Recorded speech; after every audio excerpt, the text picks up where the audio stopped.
Good evening, ladies and gentlemen, and welcome to the Late Late Show. I hope everyone had a nice Tuesday. As I explained on the show last night, I'm not in the studio right now.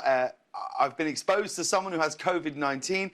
I've tested negative. I feel completely fine, but to be extra cautious, I'm going to be spending the next few days in quarantine away from the studio. And believe me, this is not how I imagined it when people told me I could start phoning it in after 5 seasons.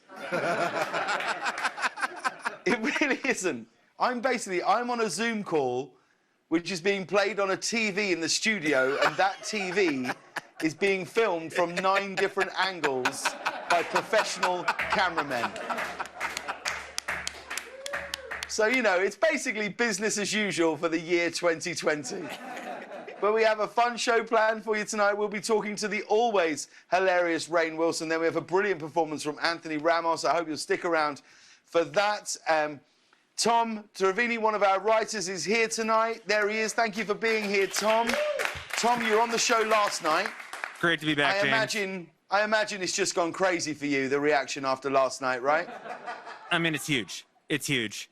I'm not going to lie, there was some buzz online. And yep. by that, I mean I got a message from my 10th grade history teacher on LinkedIn. That's a win as far as I think you'll be gone by the end of the week. You'll just be tearing up your contract. I'm out of here. I'm on-screen talent now. Yeah, I mean, when they asked me to come back for day 2, I almost thought about walking away. Because I was like, I'm on top right now. It's kind of like Seinfeld in '98. Just walk away. That's how I felt after the Paul McCartney ad. Reggie, how are you doing? What did you do today? How was your morning? Let's see. I got up, did some hanky-panky, and then... Did you? Yeah, just a little bit. Now, I don't know if this is a British and American thing. Depends.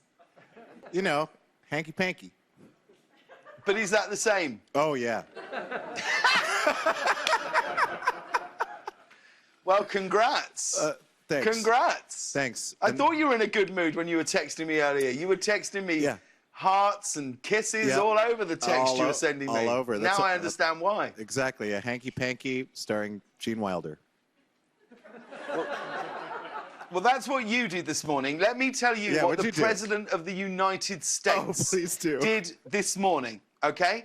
He called in to Fox and Friends and ended up chatting with them on the air for 47 minutes. To put that in perspective, without commercials, this show isn't even 47 minutes long. And think about how long this feels some nights. After 47 minutes of talking on Fox News, Trump finally had to get off the phone and go back to his other major responsibility, watching Fox News. 47 minutes. I don't want to talk to anyone on the phone for that long. My parents live in another country, and if I'm on the phone with them for 47 minutes, I'm like, yeah, no, I got it, yeah, and yeah, okay, so I've just, okay, yeah, no, and I've got it, and by the end, I just end up going, oh, sorry, Dad, I think you, Dad, Dad, and then I just hang up. This was an odd moment. During the call, after Trump was asked about the recent forest fires on the West Coast, he responded by comparing trees in the United States to the trees in Europe. And he had this to say. You have forests all over the world. You don't have fires like you do in California. You know, in Europe, they have forest cities. You look at countries, Austria, you look at so many countries, they live in the forest. They're considered forest cities, so many of them. And they don't have fires like this, and they have more explosive trees.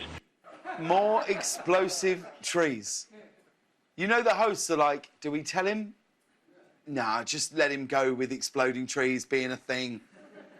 Forest cities, explosive fires. I don't know what he's talking about, but if you put Vin Diesel in that movie, I would 100% watch it. By the way, explosive trees also sounds like the new strain of weed your stepbrother has started selling out of his van. Trump also used his time on Fox and Friends to repeat his proposal that he and Joe Biden take a drug test before the debates. And he made a pretty bold accusation about Biden. Have a look. You have suggested that Joe Biden should take a drug test. I do.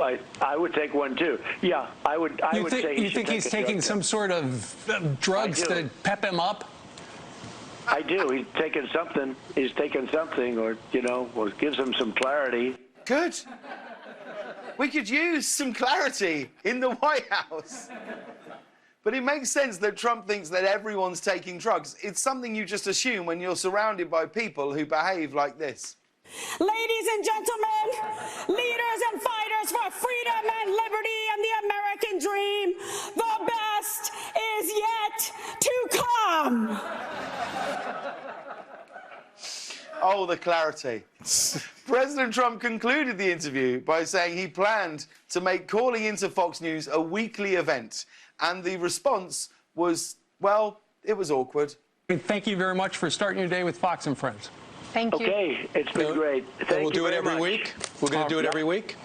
I look forward to it. Yeah, we're going to do it every week. Every Monday, I think they said. And if we can't do it on a Monday, we'll do it on a Tuesday like we did today. Sounds good. Mr. President, thank you very much.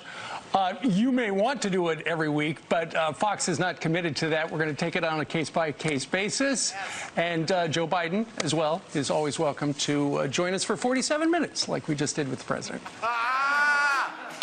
Yes. I think Trump just got Fox and friend-zoned.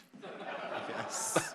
And did you guys see this? An ad was recently released by the Trump campaign calling on people to support our troops. Here it is here. But here's the thing. That ad uses a photo featuring fighter jets and weapons used by the Russians. I was looking at this story, Reg, and I thought, if this was a sitcom, if me and you were pitching a sitcom and our main character had ties to Russia and was also the President of the United States, and we said, and then, in episode 7, he puts up a photo saying support our troops, but it's Russian jets and soldiers, they'd be like, no one would do that. It's too far-fetched. Yeah. But I don't know, maybe the graphic designer was on a tight deadline, and maybe he or she was Russian. Get it? Nice. Guys, am I on mute? Nice. Is this working, guys? Because did you hear what you heard it, right? Hagar? I was laughing. That was funny. Didn't feel like it. Susan will be honest. Yes. Susan, did you get the joke? Yes, it was hilarious. I laughed. No, because Susan, listen, I don't think you completely got it, because what it is, let me go back. The picture, they're Russian. Just remember that, Russian. And then I said the graphic designer was probably Russian. In a hurry. Yes. That's what I'm saying. I think it's gone over your heads. And here's some odd news. The city of Opa-locka, Florida, just overturned a 13-year ban on, I promise we're not making this up, a 13-year ban on saggy pants. I'm glad this law is overturned. Finally, Florida's seniors are free to go back to their Jinko jeans. Oh, my God. Wow. But it was an uphill battle getting this done. You know what it takes to repeal a law against showing your underwear? Legal briefs. Oh, and he's back. He's back. He lost them with the Russian, but he's back with the legal briefs.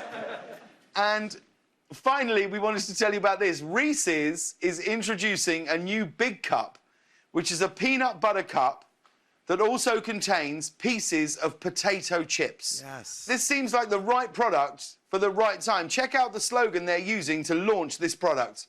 The hell with it. It's 2020.